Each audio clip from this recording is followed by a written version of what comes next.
민주당의 존경하는 경대수 의원 질의하시겠습니다. 뭐 신상 발언 하신다. 제가 먼저 짧게 신상 발언 하시고 짧게 그다음 먼저 질의하시겠습니다. 고민 끝에 말씀을 좀 드리고자 합니다. 어제부터 지금 이 시간까지 많은 국민분들께서 인사청문위원인 제게 수많은 문자를 보내주셨습니다. 질타를 계속하고 있으신데요. 이 청문회장에서 인사청문위원이 개인 신상을 밝히는 것이 적절한 것인가 많은 고민을 했습니다만 제 아들과 관련된 부분이기도 해서 또 우리 인사청문회의 공정성과 책임성 그리고 제대로 된 후보자 검증을 위해서라도 제 개인 신상을 말씀드리기로 했습니다. 사실 이 신상 발언에 이르기까지는 제 아내 또 제 아들을 비롯한 가족 간에 많은 고민과 아픔이 있었고 깊은 상처를 받은 제 아들의 동의를 받아서 말씀드린 점을 우선 밝힙니다. 많은 분들이 제 아들이 왜 병역 면제를 받았는지에 대해서 의문을 가지고 있으십니다. 제 아들의 병역 문제는 뇌파의 병변으로 인한 경련성 질환, 흔히 말하는 간질 때문입니다. 2번의 신체 검사를 받았고 객관적인 진료 기록을 통해서 군 면제 판정을 받았습니다. 제 아들의 질환은 2000년 초등학교 때 발병했는데 당시 8살이었습니다. 그때부터 10여 년이 넘는 기간 동안 고려대 안암병원에서 뇌파 검사를 포함한 진료를 반복해서 받아오면서 매일 오르필이라는 약을 복용해 왔습니다. 치료를 시작한 이후 지금까지도 늘 재발염에 마음을 졸여왔습니다. 사실 이번 일로 충격을 받은 아들이 혹시나 다시 재발 증상이 나타나지 않을까. 해당 질병에 대한 편견이 완전히 가시지 않은 사회적 인식 때문에 앞으로 결혼 등 사회생활에 지장이 받지 않을까 정말 걱정을 많이 합니다. 아버지로서 참 마음이 무겁습니다. 저는 그동안 간질에 대한 사회적 인식이 통상의 질병과는 다른 점을 감안한 것으로 판단되는 공직자 등의 병역사항 신고 및 공개에 관한 법률 제8조 3항 등의 규정된 특정 질병으로 병역 면제를 받은 경우에는 병역사항을 비공개할 수 있다는 규정에 따라서 이와 같은 이유로 간부 등의 병역 면제 여부만을 밝히고 자세한 질병명을 밝히지 않았습니다. 아버지로서 건강한 신체를 물려주지 못한 죄책감에 아들의 아픔을 감싸 안아오면서 다른 친구들과 똑같은 사회인으로 살아가길 희망했기 때문에 질병명을 밝히지 않았던 것입니다. 이제까지 밝힌 내용이 제 아들 병역 면제 관련 진실의 전부입니다. 이번 저의 신상 발언으로 이번 인사청문회가 본연의 목적과 취지에 맞도록 정상적으로 진행되는데 도움이 되길 바랍니다. 신상 발언 마치겠습니다. 네. 다음 질의하시죠. 네. 후보자님께 전시 작전권 전환 문제에 관해서 좀 여쭤보겠습니다. 국방위에서 우리 이철희 간사님과 함께 제가 활동하고 있습니다만 국방부의 견해는 이 전시 작전권이 지금 주한미군에 있죠. 근데 그것을 2023년경까지 세 가지 조건이 충족될 때라는 단서로 우리 쪽으로 가져오는 걸로 전환하는 걸로 이렇게 이제 좀 계획을 세우고 있습니다. 그런데 이제 그 문재인 대통령께서 대선 기간 중에 우리가 독자적으로 전시작전권을 행사할 만한 능력이 있다고 말씀을 하셨고, 지금 현 정부가 이제 전시작전권을 가급적이면은, 우리 국가적 자존심도 있으니까, 가능하면 빨리 전환하겠다는 의지를 갖고 있는 걸로 저는 파악하고 있습니다. 후보자님 맞죠? 그 부분은? 네, 맞습니다. 그런데 이제 제가 그래서 이 대통령께서 대선 기간 중에 이렇게 말씀하신 건 구체적인 조건을 뭐 엄밀히 따져갖고 이렇게 말씀하신 건 아니라고 판단이 되고 그것을 이제 우리 후보자님께서 총리가 되시면은 검토를 잘 하셔서 전시작전권을 우리가 찾아오는 전환을 하더라도 우리 국가안보에 정말 이상이 없어야 이제 되도록 이렇게 국정을 이끌으셔야 될 것 같아서 구체적으로 한번 여쭤보고자 합니다.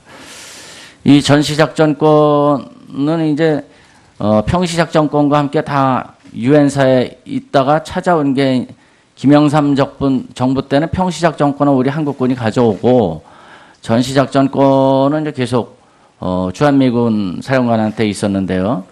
노무현 정부 때 한미 정상회담에서 2012년 4월까지 전시작전권 합의를 일단 했었습니다. 뭐 제가 이제 옛날 사실을 좀 상기를 시켜드리는데, 근데 그 막상 이제 그것을 그때 가져오려고 할 때 국민이나 또 언론에서 많은 걱정을 많이 했어요. 우리가 과연 준비가 돼 있냐?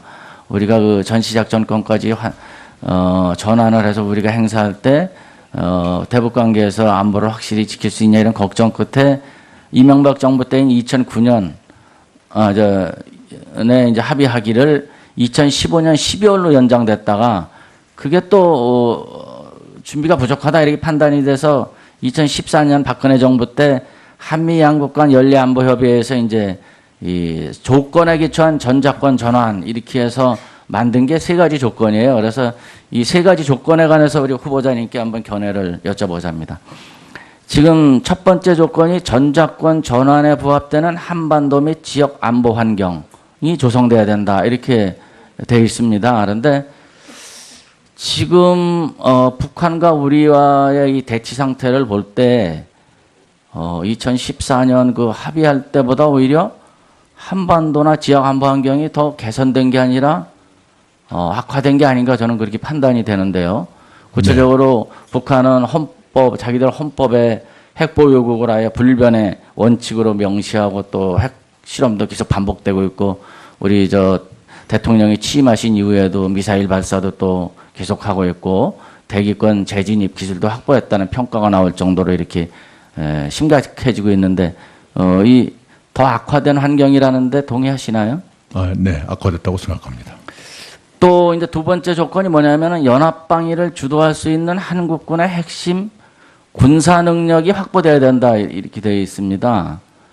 근데 지금 그 재래식 무기는 몰라도 그 비대칭 무기, 전략 무기 부분에 관해서 우리가 북한이 일취월장하는 반면에 우리는 답보 상태에 이렇게 있는데, 상대적으로 우리가 더 이 핵심 군사 능력 확보 면에서 북한보다 더 뒤처져 있는 게 아닌가, 그 당시 2014년 합의할 때보다, 이렇게 판단이 되는데 이 부분에 대한 견해는 어떠세요? 네, 마찬가지 동감입니다.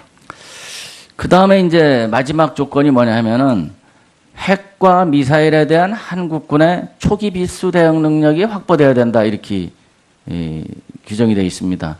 이 조건 역시 앞에서 말씀드렸듯이 북한의 핵은 어떻게, 트럼프는 뭐 기정사실화하는 발언을 계속하고 있고 미사일도 점점 고도화 되고 있고, 이런 거에 비해서 우리 이 필수 대응 능력도 더 개선됐다고 볼 여지가 현재 없거든요. 네. 그래서 이와 같은 세 가지 조건을 지금 완전히 무시하고 전시작전권을 전환하겠다는 의지를 갖고 계신 건 아니잖아요, 그죠? 이 조건을 빨리 갖춰가고 싶다. 네네. 오히려 그쪽에 비중이 있지 않나 생각합니다. 그렇다면은 대통령께서 약속하신 이 전시작전권 전환을 우리가 조금 더 빨리 당기려면은 이 세 가지 조건을 충족할 수 있는, 첫 번째 전작권 전환에 부합되는 한반도 및 지역 안보 환경, 이 부분도 그렇지만 나머지 두 번째, 세 번째 조건을 갖추기 위한 국방 역량을 확보하기 위한 그와 같은 지금까지와는 다른 획기적인 그와 같은 방책이 필요하다, 저는 그렇게 판단을 합니다. 예를 들어서 전술핵 문제라든지, 아니면 우리 대통령께서 공약하신 핵잠수함 우리가 갖는 문제라든지, 이런 거를 빨리 청사진을 제시를 해서 빨리빨리 확보해야 이게 대통령 공약이 현실화될 수 있다, 이렇게 판단이 되는데, 우리 후보자님이 여기에 대해서 어떻게 하실 계획이신지 한번 밝혀주시죠. 네,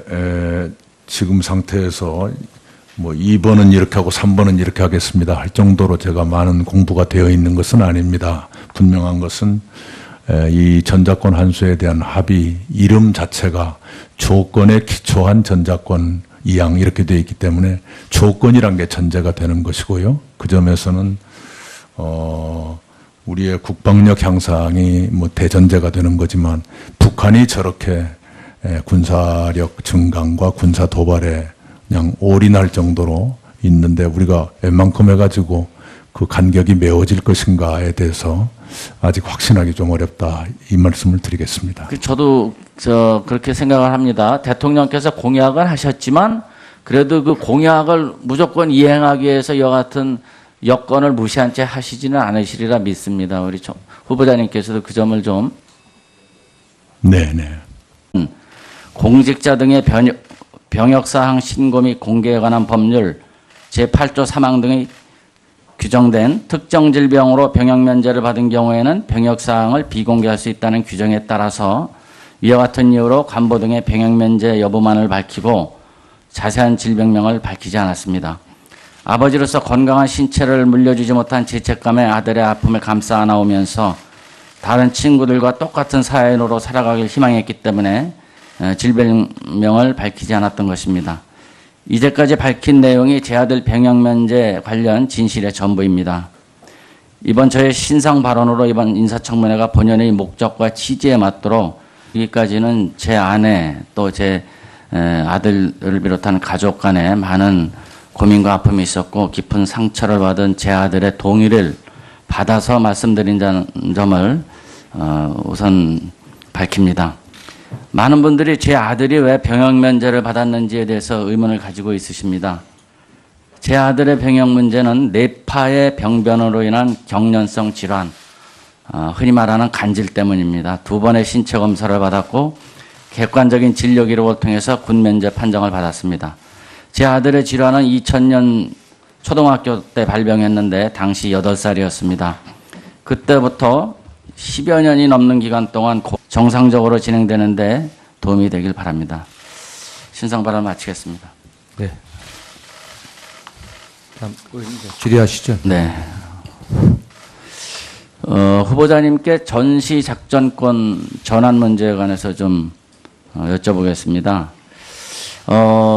국방위에서 우리 이철희 간사님과 함께 제가 활동하고 있습니다만 국방부의 견해는 이 전시작전권이 지금 주한미군에 있죠. 근데 그것을 2023년경까지 세 가지 조건이 충족될 때라는 단서로 우리 쪽으로 가져온 고려대 안암병원에서 뇌파 검사를 포함한 진료를 반복해서 받아오면서 매일 오르필이라는 약을 복용해 왔습니다. 치료를 시작한 이후 지금까지도 늘 재발염에 마음을 졸여왔습니다. 사실 이번 일로 충격을 받은 아들이 혹시나 다시 재발 증상이 나타나지 않을까. 해당 질병에 대한 편견이 완전히 가시지 않은 사회적 인식 때문에 앞으로 결혼 등 사회생활에 지장이 받지 않을까 정말 걱정을 많이 합니다. 아버지로서 참 마음이 무겁습니다. 저는 그동안 간질에 대한 사회적 인식이 통상의 질병과는 다른 점을 감안한 것으로 판단되는 국당의 존경하는 경대수 의원 질의하시겠습니다. 뭐 신상 발언 하신다. 제가 먼저 좀 짧게 신상 발언 하시고 짧게 그다음 먼저 질의하시겠습니다. 고민 끝에 말씀을 좀 드리고자 합니다. 어제부터 지금 이 시간까지 많은 국민분들께서 인사청문위원인 제게 수많은 문자를 보내주셨습니다. 질타를 계속하고 있으신데요. 이 청문회장에서 인사청문위원이 개인 신상을 밝히는 것이 적절한 것인가 많은 고민을 했습니다만 제 아들과 관련된 부분이기도 해서 또 우리 인사청문회의 공정성과 책임성 그리고 제대로 된 후보자 검증을 위해서라도 제 개인 신상을 말씀드리기로 했습니다. 사실 이 신상 발언에